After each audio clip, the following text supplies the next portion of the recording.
Hey, wow. Hey, wow. Yeah, exactly. Okay. Are we live? All right, very good. Well, my name is Shannon Wheeler, and I am the president of Premier Mortgage Group. I'm really glad and excited to be here this morning to host the Morning Grind. Before we get started, as always, I say before we get started, but it's actually not before we get started. It's like as we get started. As we get started, Ed, that is exactly right. We're going to go around. We're going to find out what everybody's thankful for, what everybody's grateful for this morning. We're going to start with you. Ed, what are you thankful for this morning? I am thankful that honestly, I'm in a good mood today. That's awesome, dude. Yeah. Glad to have you in a good mood, man. It works out. Share it with somebody. That works out. Yeah. Where he's at. Yeah. That's it. I mean, what? Him and some weather. Yeah. What else is there to be thankful for, though? Really, right? That present moment, your mood, right then.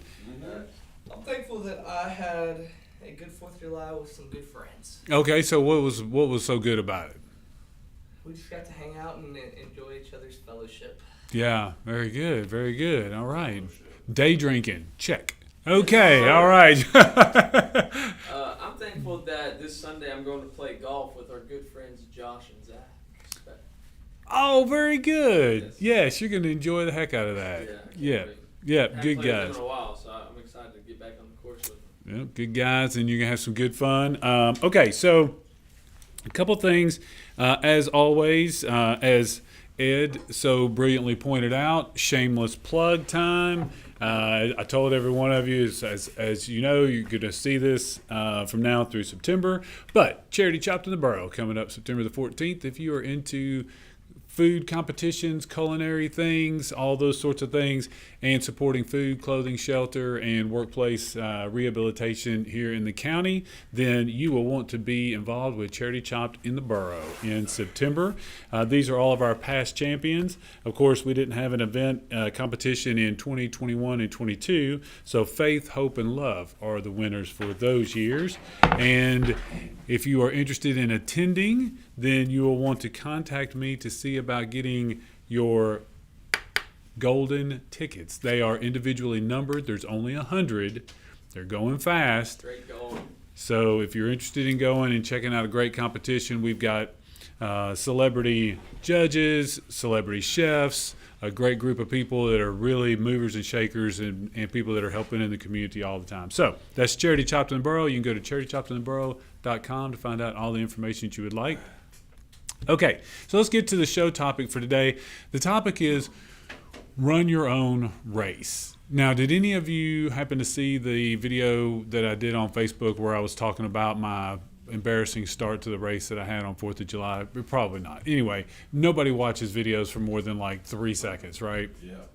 And this one was like 14 minutes. So there was 13 minutes and 57 seconds that nobody was ever going to watch. But that's fine. That wasn't the point. The point was I had this really interesting experience while running the Firecracker 5K in Brentwood that I wanted to bring to everybody's attention. There were several different parts of it that I really enjoyed and really learned and grew from.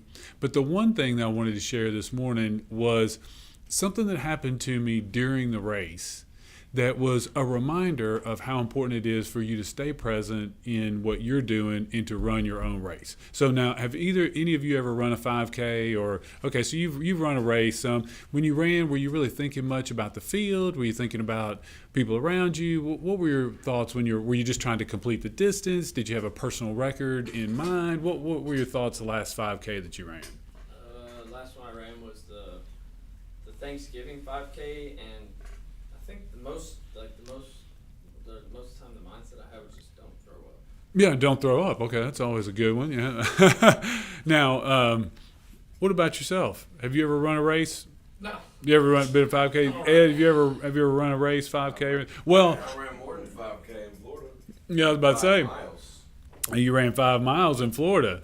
Okay, so for those of you that have, most people when they run the 5Ks or races like that, they're just really trying to complete the distance, etc. So if you've ever played golf, you'd mentioned playing golf, or if you have any other hobbies like that, especially athletically, it's always something where you kind of measure where you're at, right? You always are kind of thinking to yourself, oh, hey, do I have you're talking about playing golf. If you're typically a bogey golfer, you shoot 90 kind of in that time frame or in that range, you're thinking when you go to the course, you're always there to have fun, right? You're there to play the round, but your mind starts thinking, oh, I wonder if I've got I wonder if I've got an 85 in me today, or I wonder if where's my game at? Am I going to be making some putts? Am I going to be driving the ball well? It crosses you because it is a competition. It is an athletic thing. So this particular day, I started to run the race, and I got there, and I've not really been running all that well lately. My runs just haven't been that crisp, and again, I keep going back to golf or any other hobby like that. There's times where you feel like you're in a little bit more command of your game. Other times you're wondering it's a little shaky. So I was thinking, I don't know how I'm going to really run today. I'm just going to run and try to complete the time. And run just kind of run the best I can. So long story short, what's that? Yeah. So we get started, but the part about during the race that I really wanted to bring to your attention was the fact that of pacing and trying to run your own race. So I decided pretty much that I didn't know if I could run it in under 30 minutes. I felt like I'd be somewhere over 30 minutes, but I was like, if I run it in like 10 and a half minutes, a mile, something like that, man, that'd be cool. That'd be great. So I get there, we get lined up, I'm standing in the stall, and if you go to these races, they back you up starting at like 6 miles, 7 miles, 8 miles, 9 miles, and those are the paces that you're going to try to run throughout the race. So I kind of filtered my way in around the 10 mark, 10, 11 mark, something like that. And I saw someone that I know, a friend of mine, was up at the 9 mile mark. He taller guy, had on a distinctive colored shirt. And so I thought, okay, this is going to work out great. I'm feeling pretty good. He's a little bit ahead of me. I'm going to pace myself on him, and then if I can keep up with him long enough that I have an opportunity at the end to try to turn it on, I may actually run a decent time. I'm like, okay, well, I can pace off of him, and I'm feeling a little bit better than I thought, so let's give it a shot. So we get started. We're running the race. I can see him up ahead of me by 15 or 20 groups of groups of people, and so I'm kind of pacing on him, and I'm feeling pretty good. I'm feeling like, okay, he started out at a much faster pace, and I knew before the race he had mentioned, hey, I want to try and run sub 30 minutes.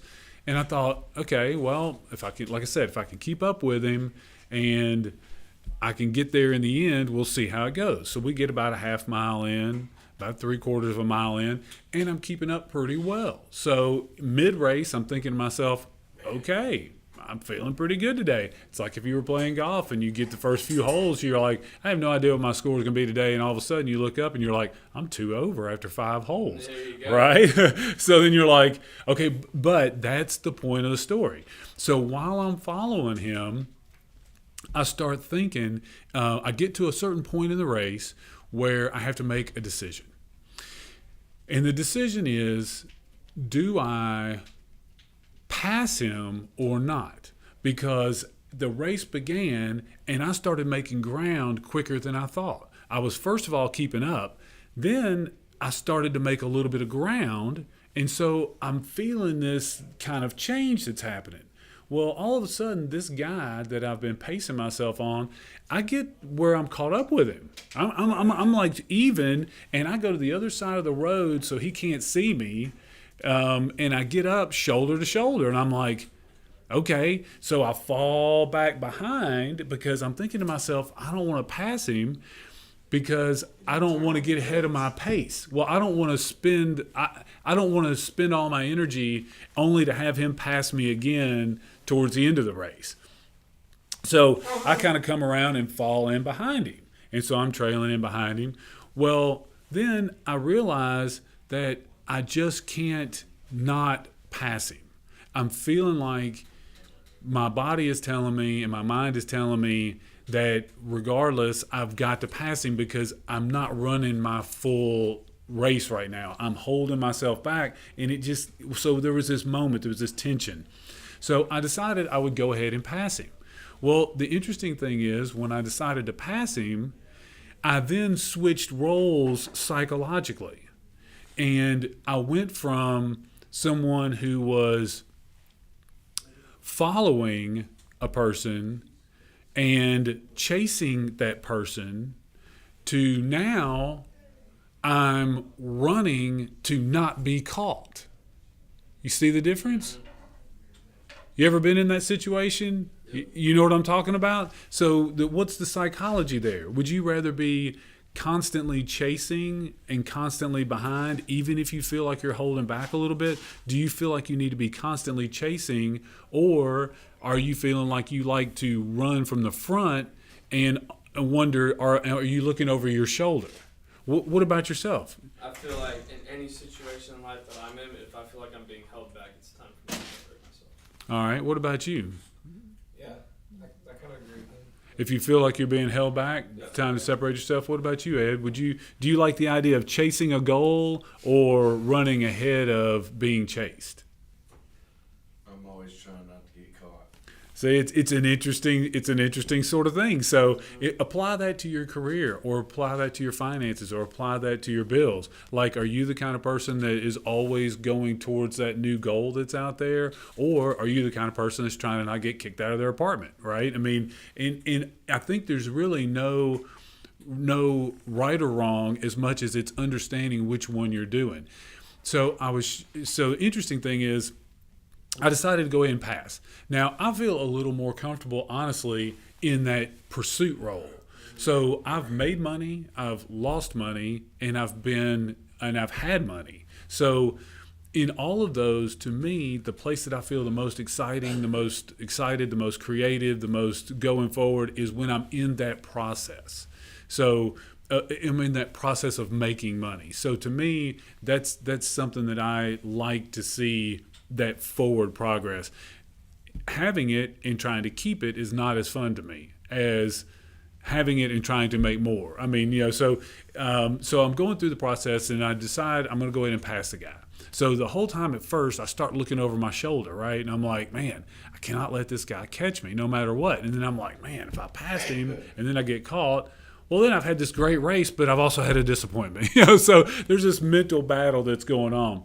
Well, turns out, going ahead and passing him, going ahead and deciding to run my own race, going ahead and deciding to do the best that I could at that time, regardless of what was happening, turned out to be the right decision. I ended up getting a little bit stronger. I felt a little bit better, and I got really present right there in the moment, in the race. I turned my music off. I stopped paying attention to everything that was around me, and I just tried to run the very best race that I could right then, and then live with the results. Turns out, I ran my best race of the year, under 30 minutes. Never thought I had that in the tank that day, 29 minutes and 30 seconds. And so by focusing on running my best race, running the race that I could run, and not really worrying about everyone else, I ran the very best. I ran a better race than I even thought I could. The other thing that's interesting is after the race, I ran into my friend and I asked him how it went. And he said that he actually ran his ran his poorest time of the year, and he had a little injury that held him up a little bit, but I didn't know that, and no one else knew that. So the other interesting thing about that is, when you start to set your pace, if you say, hey, I'm going to follow after that person right there, or I'm going to pursue, and I'm going to be in that chase mode, just remember, you have no idea what is going on with them. If I would have stuck to my original plan, not dealt with what was happening right in the moment in time, and I would have paced myself behind him, I would have ended up running nowhere near the race that I was capable of running. So it was a great reminder to me to, under all circumstances, run your own race, and then also be realizing that it doesn't really matter to the race. I could have run in 2 minutes, or I could have run in 2 hours. It would not have mattered to the race. The race is what you're doing, and how you're doing it is going to be in that present moment. So stay focused on that. Keep that in mind as you're trying to figure out all these different things that you want to do when it comes to life. Be careful who you're pacing yourself against, and also understand when you're chasing and when you're running. And then also understand that the race is what is going to go on all of that time while you're trying to get through to the finish line. Don't make the finish line the end. Make it part of the journey. Okay? All right, Van, take us out of here. Everybody race your own race. Let's go.